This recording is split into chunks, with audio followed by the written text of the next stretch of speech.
আর এই নাও আমাদের বিয়ের আংটি। আজ থেকে তোমার আর আমার সমস্ত সম্পর্ক শেষ।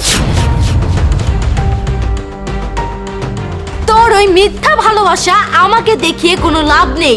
নাও get out my house and never show your face again. Get out. এই নাও 500 টাকা। পিৎজার দাম তো 300 টাকা, আর 200 টাকা ফেরত দাও। জি ম্যাম।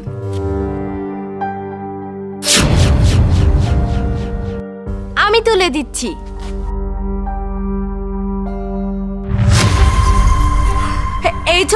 এই ছবি কার? আর এই ছবিটা তোমার কাছে কেন? ম্যাম, এটা আমার হাজবেন্ডের ছবি।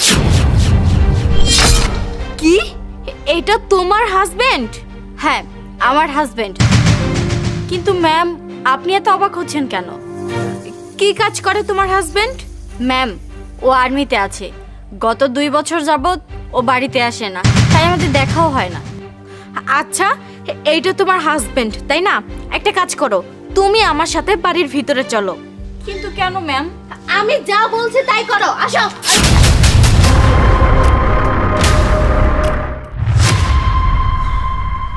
পিৎজা নিয়ে আসতে গেছে না কি করতে গেছে আল্লাহ ভালো জানে। পিৎজা নিয়ে আসতে এতক্ষণ সময় লাগে? ডেলিভারি নিতে কি এত সময় লাগে নাকি? কি ফাউল।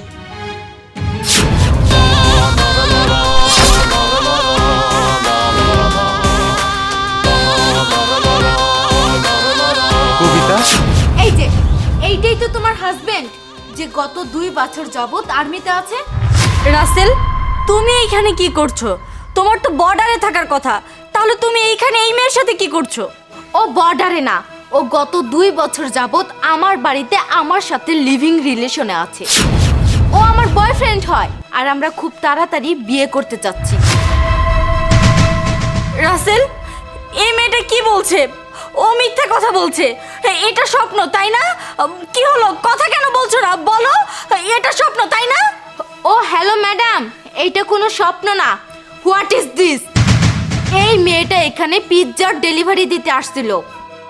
আমি যখন ওর কাছ থেকে টাকা ভাঙিয়ে নিতে যাচ্ছিলাম, তখন ওর কাছে তোমার ছবিটা দেখতে পাই। ও বলছে এই ছবিটা নাকি ওর হাজবেন্ডের, আর যে কিনা গত 2 বছর যাবত আর্মিতে আছে। কি হচ্ছে এসব?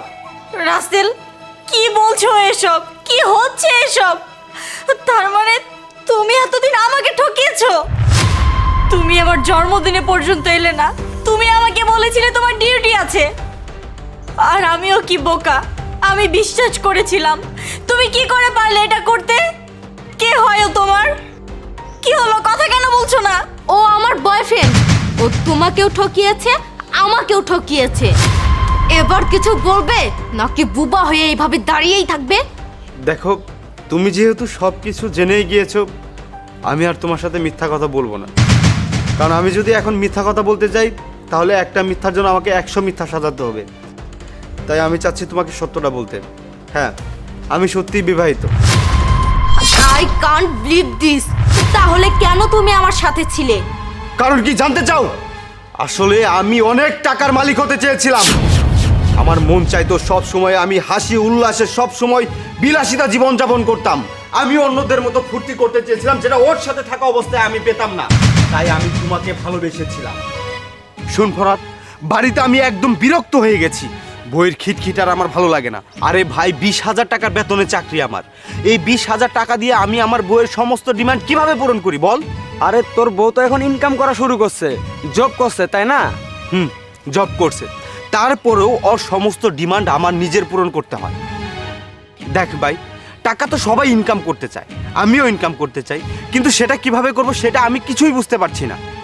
শোন, একটা মেয়ে আছে যে আমার প্রেমে পুরাই পাগল হয়ে গেছে। বলিস কি? কেমনে কি বলতো? আরে সোশ্যাল মিডিয়াতে পেয়েছি, ওর কাছে টাকার কোনো কমতি নেই, আছে শুধু ভালোবাসার কমতি। তাই আমি ভাবছি ওকে যদি নিজের প্রেমের জালে পটিয়ে নেই তাহলে কেমন হবে? রাসেল, তুই এসব কি বলছিস? তুই তো বিবাহিত, আর ভাবি যদি এসব জানে তাহলে কি হবে? দূর, এটা কোনো ব্যাপার নাকি। শোন, কিছুদিন আগে আমি আর্মিতে এক্সাম দিয়েছিলাম। কবিতাকে বলে দিব আমার পোস্টিং হয়েছে বান্দরবন, এখান থেকে ওখানেই থাকতে হবে। তারপর বাড়ি থেকে বের হয়ে যাব, আর ওই মেয়েটার সাথে লিভিংয়ে থাকবো। আর ওই টাকা দিয়ে আমি ফুর্তি করব। মাস শেষে কিছু টাকা আমি কবিতার হাতে পাঠিয়ে দিব, দ্যাটস ইট। আমি যদি এমনটা করি তাহলে আমার ফুল লাইফ সেট, আমার কোনো চিন্তাই থাকবে না। কিন্তু এটা করা কি ঠিক হবে তোর? আরে সব কিছুই ঠিক আছে, আর আমি যেটা ভেবেছি সেটাই করব। ঠিক আছে, তোর লাইফ, তোর চিন্তা, তোর যেটা ভালো মনে হয় এটাই করিস। ঠিক আছে। ঠিক আছে, যা। রাসেল, আমি জাস্ট বিশ্বাস করতে পারছি না যে তুমি আমাকে এইভাবে ঠকিয়েছো। তুমি আমাকে বলেছিলে যে তুমি আমাকে ভালোবাসো, তাই আমি তোমাকে আমার মনের জায়গা দিয়েছিলাম। আমার ভালো লেগেছিল তোমাকে, তোমার লুক, তোমার লেচা সব কিছু আমার কাছে ভালো লেগেছিল, যার জন্য আমি তোমার সাথে লিভিং এ ছিলাম। কিন্তু তুমি তুমি তো আমাকে না, আমার টাকাকে ভালোবাসো। তুমি আমার টাকায় ফুর্তি করবে বলে আমারই বাড়িতে ছিলে। তোমার সাহস কি করে হয় আমার সাথে চিট করার? আরে তুমি তো তোমার নিজের স্ত্রীকেও ঠকিয়েছো, আর তার সাথে সাথে আমাকেও ঠকিয়েছো। ভালোই হয়েছে তোমার সাথে আমার বিয়ে হয়নি। বিয়ে হওয়ার আগেই সব সত্যটা সামনে এসেছে। আমার তো বিশ্বাসই হচ্ছে না আমার বিয়ে এরকম একটা ভুল মানুষের সাথে হয়েছে। লজ্জা হওয়া উচিত তোমার। আমি তোমার জন্য অপেক্ষা করছিলাম, তুমি ডিউটি থেকে ফিরে আসবে, আমরা আবার আগের মতো সংসার শুরু করব। আমি তো তোমার জন্য অপেক্ষা করতাম, শুধু তোমার জন্য। আর তুমি আমাকে এইভাবে ঠকালে। ওই উপরওয়ালা সব কিছুই দেখছে, আর এই শাস্তি তুমি ঠিকই পাবে। আর এই নাও আমাদের বিয়ের আংটি। আজ থেকে তোমার আর আমার সমস্ত সম্পর্ক শেষ। রাসেল, তুমি একটা কাজ করো, তোমার সমস্ত জিনিসপত্র গুছিয়ে এক্ষুনি এই মুহূর্তে আমার চোখের সামনে থেকে এই বাড়ি থেকে বের হয়ে যাবে। আরে আমি তো তোমাকে সত্যিকারের ভালো। চুপ কর তুই। তোর ওই মিথ্যা ভালোবাসা আমাকে দেখিয়ে কোনো লাভ নেই। আমার বাড়ি থেকে বের হয়ে যা তুই, গিয়ে অন্য কাউকে বোকা বানা। তুই যেহেতু তোর নিজের বিয়ে করা স্ত্রীর সাথে প্রতারণা করতে পারিস, তুই আজ বাদে কাল আমার সাথে প্রতারণা করবি না তার কি প্রমাণ আছে? Now get out my house and never show your face again. Get out.